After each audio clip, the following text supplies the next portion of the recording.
this is a graph of federal judges' decisions when they were granting parole to first-time offenders.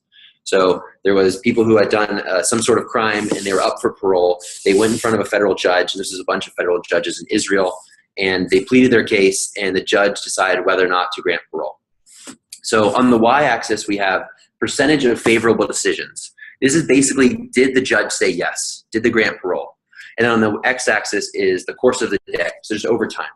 And what they found was kind of scary and really interesting, but is helpful for us.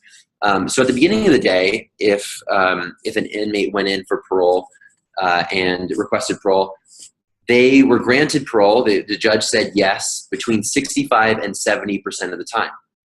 And then over the course of the day before lunch, that steadily dropped until if you went right before lunch, you had an almost 0% chance of getting parole.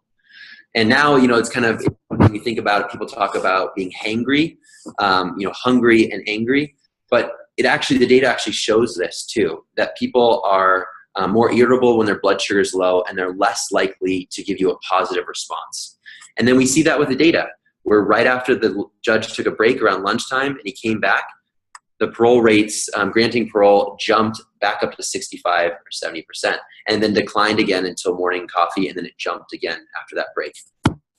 And this correlates perfectly with our data about when people are responding to emails.